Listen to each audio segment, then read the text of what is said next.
Bonjour les enfants, vous allez bien? Moi je vais très bien par la grâce du Seigneur. Il a pris soin de moi, il a veillé sur moi et je bénis son nom. Voilà, aujourd'hui c'est notre culte, donc nous allons commencer par la prière. En toute chose, nous devons mettre Dieu devant, nous devons demander la présence du Seigneur et ce moment-là appartient au Seigneur. Nous allons nous demander de prendre le contrôle de notre culte du dimanche. Baissez la tête, on va prier. Seigneur, nous te bénissons, nous te rendons toute la gloire. Père, nous sommes contents parce que tu as veillé sur nous. Nous sommes fiers d'être tes enfants parce que chaque jour tu nous démontres ton amour. Seigneur, que la gloire te revienne, que l'honneur te revienne parce que tu n'as pas permis que nous puissions tomber malades. Tu n'as pas permis que nous soyons au roi des rois à l'hôpital. Mais tu as permis que nous soyons en bonne santé. Tu nous as donné, Seigneur Jésus, notre nourriture quotidienne. Tu as veillé sur nos parents. Tu as veillé sur nos études, Seigneur. C'est pourquoi nous sommes reconnaissants. Nous te disons merci en ce jour. Gloire et honneur te reviennent pour des siècles des siècles. Amen. Aujourd'hui, nous allons parler de la reconnaissance. La reconnaissance. Et cela se trouve dans la Bible en Luc 17, versets 11 à 19. C'est l'histoire de 10 lépreux. Jésus passait, il allait à Jérusalem et il est passé entre deux villes, entre la Samarie et la Galilée. Il y avait 10 lépreux qui étaient dans leur petit village. C'est un village de lépreux. Quand tu es lépreux au temps de Jésus, on dit tu es impur, tu es sale. Il ne faudrait pas que tu restes dans le même village que tout le monde. Il ne faudrait pas que tu les contamines. Et quand on constate que tu es malade, directement, on t'envoie dans le village. Et ces lépreux-là étaient dans le village. Mais un jour, ils ont entendu que Jésus passait par là. Ils savaient que Jésus guérit les malades. Ils attendaient Jésus au bord de la route. Et quand Jésus est passé au bord de la route, ils se sont mis loin, ils ne pouvaient pas se rapprocher de Jésus parce que quand tu es lépreux, tu ne peux pas te rapprocher de ceux qui sont sains. Mais ils étaient loin parce que non seulement ils avaient honte d'être malades et ils avaient aussi peur d'être rejetés par Jésus. Jésus, lui, il ne rejette personne. Que tu sois pauvre, riche, beau, que tu sois malade, fatigué. Jésus, il nous aime tous. Grand, petit, Jésus, il nous aime. Et ces lépreux craignaient d'être rejetés par Jésus. Mais bien au contraire, Jésus les aime aussi. Même quand ils sont malades, Jésus les aime. Et ils se sont mis au loin. Ils ont dit à Jésus, « Jésus, Maître, aie pitié de nous. » Jésus s'est arrêté.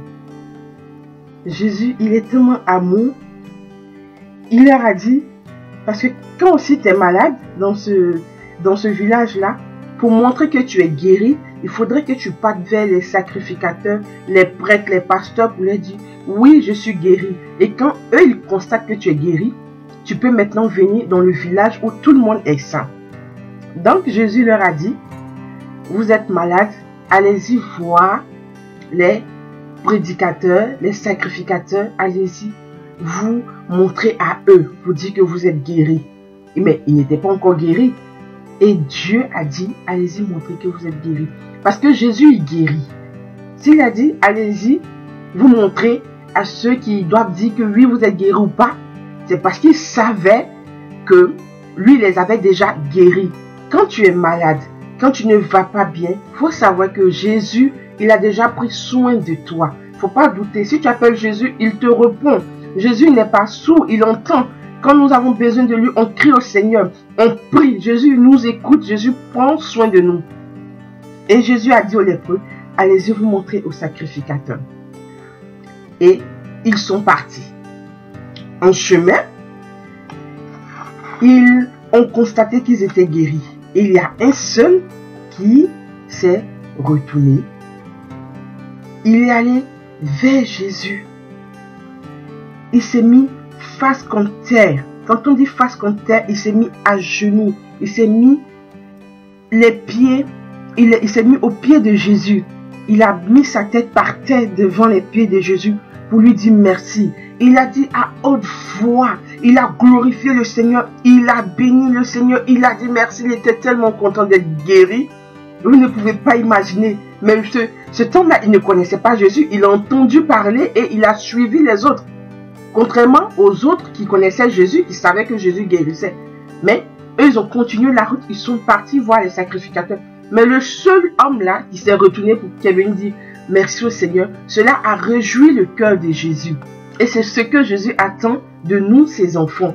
Nous devons être reconnaissants. Nous devons à chaque fois dire merci au Seigneur. Merci pour tout ce qu'il fait pour nous. Merci pour la vie. Merci parce qu'il nous a gardés. Quand nous allons à l'école, quand nous revenons, quand nous mangeons, nous devons dire merci au Seigneur. Parce que c'est une grâce. Le Seigneur, il veille sur nous. Et nous, en tant qu'enfants de Dieu, nous ne devons pas manquer de dire merci à notre Dieu. Et c'est ce que l'un des lépreux a fait. Il est revenu. Il a dit merci. Le Seigneur était content. Quand le Seigneur voit que nous venons lui dire merci, il est content. Nous devons rendre témoignage de ce que Dieu a fait pour nous de bon. Même quand c'est difficile, Dieu nous montre qu'il est là, il est avec nous. C'est ce que Dieu attend de nous en tant qu'enfants de Dieu. On te donne un cadeau, il te plaît, il ne te plaît pas. Mais dis merci. Nous devons dire merci à tous ceux dont nous recevons des cadeaux. Ceux qui nous font du bien, nous devons dire merci. Même si ça ne nous plaît pas, nous devons dire merci. C'est ce que Dieu nous recommande. Nous devons être reconnaissants. C'est pourquoi Dieu a dit cela dans sa parole. Un seul est revenu pour dire merci à Dieu. Il s'est mis à genoux. Il a mis sa tête par terre. Il a mis son front par terre devant Jésus. Et il lui a dit merci. C'est une grâce. Il pouvait ne pas les guérir. Dieu n'est pas obligé de nous écouter. Mais Dieu, il est amour. Jésus a guéri ces lépreux-là. Et nous, en tant qu'enfants de Dieu, nous devons chaque jour, chaque moment, chaque instant, dire merci au Seigneur Jésus-Christ de Nazareth. Parce que chaque jour, il prend soin de nos familles. Il prend soin de nos études. C'est le Seigneur qui fait que nous travaillons bien. C'est le Seigneur qui fait que nous travaillons bien à l'école, au travail, nos parents. Tout ça, c'est Dieu. Donc, nous devons dire merci, infiniment merci. Nous devons être reconnaissants pour tout ce que Dieu fait dans notre vie. Et Jésus lui a demandé, mais où sont les 9 autres? Vous étiez 10. Où sont les 9 autres? Parce que eux tous ont été guéris. Il n'y a pas que le seul qui est revenu. Tous les 10 ont été guéris parce qu'ils ont demandé tous au Seigneur, aie pitié de nous. Mais pourquoi les 9 ne sont pas revenus? Parce que les 9 n'ont pas été reconnaissants. Et le Seigneur a demandé. Il pouvait ne pas demander. Parce que notre merci ne change rien à la valeur de Dieu. Notre Dieu, il est Dieu. Qu'on fasse, qu'on ne fasse pas. Lui, il reste Dieu en toutes choses. Il fait tout ce qu'il veut, comme il veut, quand il veut. Mais, où sont les 9 autres? Ils n'ont pas été reconnaissants. Et ils ont continué à aller voir les sacrificateurs. Ce n'est pas les sacrificateurs qui les ont guéris. C'est Jésus-Christ de Nazareth. Et quand tu constates que tu es guéri, tu retournes vers ton Dieu. Tu retournes vers celui qui t'a fait du bien. Tu retournes vers celui qui a fait que tu n'as plus honte de partir dans la ville où il y a des biens portants. Non, c'est à Jésus que tu dois dire merci. Les sacrificateurs, ils vont voir que tu vas bien, que tu es guéri. Tu peux rentrer maintenant dans la ville où tout le monde se trouve. Mais ce ne sont pas eux qui t'ont guéri. Les médecins, ils nous guérissent, ils nous soignent. Mais c'est Jésus qui nous guérit. Les médecins, Dieu leur donne l'intelligence de prendre des médicaments pour nous piquer, pour nous soigner, des comprimés. C'est le Seigneur qui leur donne l'intelligence. Donc quand nous sommes guéris, même quand nous allons à l'hôpital, même avant d'aller à l'hôpital, nous devons dire merci à Dieu. Parce que tout dépend de Dieu. Tout dépend de notre Dieu. Et quand il s'est mis à genoux, il a dit merci au Seigneur. Ce lépreux-là, le Seigneur lui a dit, lève-toi, ta foi t'a sauvé. En plus, il a été guéri, mais Dieu l'a béni encore. Quand nous sommes reconnaissants, Dieu nous bénit encore. Dieu nous donne encore ce que nous avons demandé. C'est ce que Dieu veut. Quand tu es reconnaissant, il dit, ah, il m'a dit merci, je vais encore faire pour lui. Enfants de Dieu, nous sommes tout petits, nous devons dire merci à Dieu. Papa nous donne des cadeaux, maman nous donne des cadeaux, nous devons dire merci à papa, nous devons dire merci à maman, merci à tonton, merci à tata, merci même aux gens qu'on ne connaît pas, qui nous font du bien. Quelqu'un retient la porte pour toi, tu dis merci. Quelqu'un t'aide à ne pas tomber, tu lui dis merci. C'est une grâce parce que c'est Dieu qui a permis. Tu dis, il faut dire merci. Nous devons être reconnaissants chaque jour de notre vie. Aujourd'hui, c'était l'histoire des 10 lépreux. Dieu, par ce passage, voulait que nous n'oublions pas de dire merci. Il nous demande d'être reconnaissants. Notre petite histoire est terminée pour aujourd'hui. Nous allons passer aux questions. Question 1. Combien de lépreux y a-t-il dans notre histoire? Question 1. Combien de lépreux y a-t-il dans notre histoire? Question 2. Pourquoi les lépreux ont-ils demandé à Jésus d'avoir pitié d'eux? Question 2. Pourquoi les lépreux ont demandé à Jésus d'avoir pitié d'eux? Question 3. Pourquoi les lépreux se sont-ils mis loin de Jésus? Quand ils sont venus parler à Jésus, pourquoi ils se sont mis loin de Jésus? Question 4.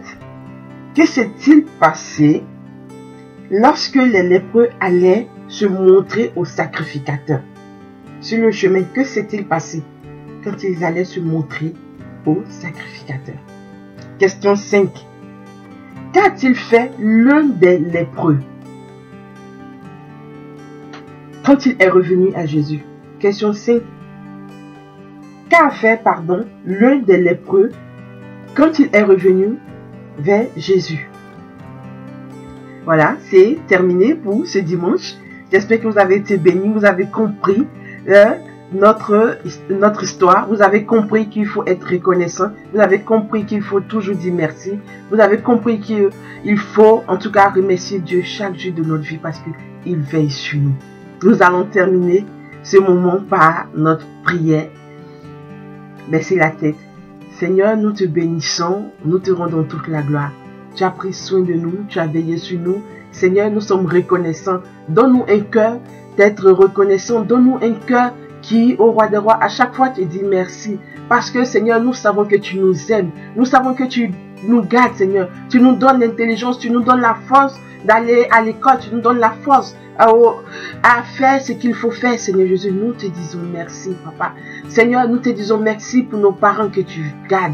Nous te disons merci, Seigneur Jésus, pour nos maîtresses, nos professeurs à l'école, Seigneur Jésus, que tu gardes, Seigneur. Merci, Seigneur, parce que tu gardes nos maisons. Père, tu gardes nos frères et sœurs. Nous te rendons toute la gloire et nous sommes reconnaissants. Donne-nous de toujours de merci, Seigneur Jésus, pour la gloire de ton nom, pour marcher selon ta parole, pour faire ce que ta Bible nous demande de faire. Que l'honneur et la gloire te reviennent pour des siècles et des siècles. Amen.